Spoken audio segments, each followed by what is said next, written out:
This video contains news and analysis related to a recent terror attack in Kashmir. The content may include sensitive visuals and discussions that could be distressing to some viewers. Viewer discretion is advised. We strongly condemn all forms of violence and terrorism. The purpose of the content is solely to inform and create awareness based on verified reports. UEM Jaipur is a perfect target for prospective students aspiring for good jobs, good education with future-ready skills. Bharat সব দিক থেকে প্রস্তুত। দেখুন, একথা সবারই জানা যে অশান্তির এই যে আবহ তৈরি হয়েছে, সেই আবহে চীন সীমান্তে অস্থিরতা তৈরি করতে পারে লাল ফৌজ। তাই পাকিস্তান সীমান্তে সেনা তৎপরতা হতেই চীন সীমান্তে নজর রাখা হচ্ছে। রাফাল মিগের গর্জনে কাঁপছে উত্তরবঙ্গের আকাশ। হাসিমারা তৈরি, বার্তা পাকিস্তানের বন্ধু চীনকেও।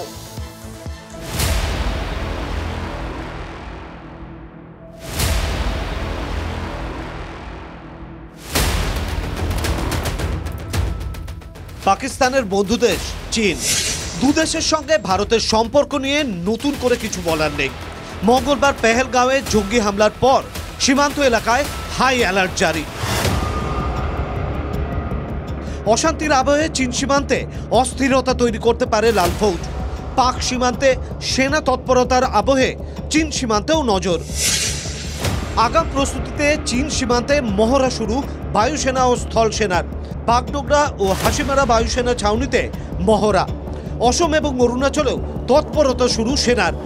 প্রাক্তন সেনাকর্তাদের আশঙ্কা, অশান্তির আবহে বাংলাদেশের মাটি ব্যবহার করতে পারে চীন ও Pakistan.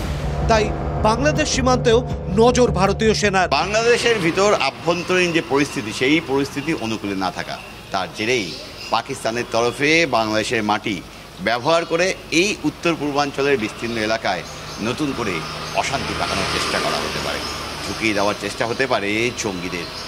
In this corridor, I'm sure the army leadership, they are already thought of it.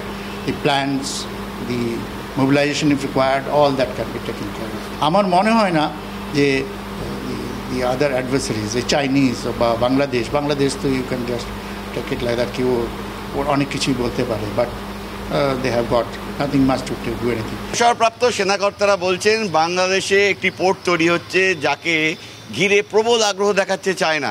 বাংলাদেশে একটি বিমানবন্দরে পাইলটদের প্রশিক্ষণ দিতে পাকিস্তানের পাইলটদের ডাকা হচ্ছে। বাংলাদেশ বর্ডার এখন পুরা বিএসএফ গার্ড করছে। নেপাল একটু পোরস ছিল, লেকিন নেপাল দিকে भी যতটা ল্যান্ড রুট আছে এখন সব এসএসবি গার্ড করছে। এসএসবি সশস্ত্র সীমা বল। তো Indian government is taking measures. আকাশপথে নজরদারি বাড়ানো হয়েছে। এর পাশাপাশি বায়ুসেনার পাশাপাশি যে স্থলসেনা, ইন্ডিয়ান আর্মি, তাদের তরফেও যে সমস্ত রেজিমেন্টগুলো এই বিস্তীর্ণ এলাকা জুড়ে রয়েছে, সেই এলাকাগুলোতেও কিন্তু বাড়তি তৎপরতা লক্ষ্য করা যাচ্ছে। ক্যামেরায় দীপায়নের সঙ্গে প্রসেনজিৎ, টিভি9 বাংলা। পেহেলগাঁওয়ে জঙ্গি হামলার তীব্র নিন্দা করলেন মার্কিন প্রেসিডেন্ট ডোনাল্ড ট্রাম্প। পর্যটকদের উপরে হামলা অত্যন্ত খারাপ ঘটনা, মন্তব্য মার্কিন প্রেসিডেন্টের। কাশ্মীর সমস্যা নিয়ে ভারত পাকিস্তান দ্বন্দ্ব দীর্ঘদিনের, দ্রুত এই সমস্যার সমাধান হবে, মন্তব্য ডোনাল্ড ট্রাম্পের।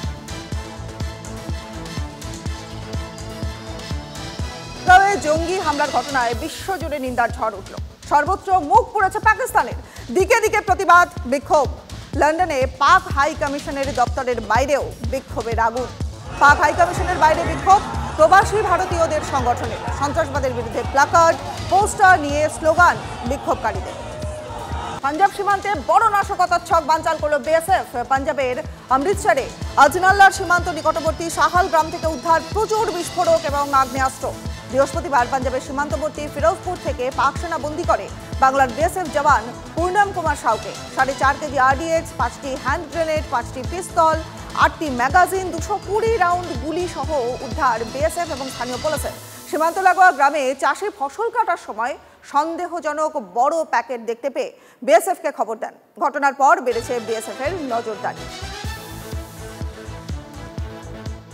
আর রাজস্থানে ভারত এবং পাক সীমান্তে চাঞ্চল্য। সীমান্তের কাছে বাহওয়ালপুরে 4টি জৈশ-ই মোহাম্মদের তাঁবুর খোঁজ। গোয়েন্দা সূত্রের খবর পাওয়ার পরেই সতর্ক নজর রাখছে বিএসএফ।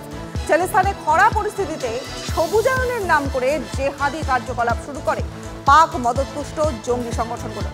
সামনে সমাজসেবা, পেছনে সন্ত্রাসে মদত। এভাবেই গোপনে জঙ্গি কার্যকলাপ চালিয়ে গেছে সংগঠনগুলি। গোয়েন্দাদের নজরে আসার পরেই সীমান্তবর্তী এলাকায় সতর্ক হয় বিএসএফ। খোঁজ মেলে জৈশ-ই-মোহাম্মদের ঘাঁটির।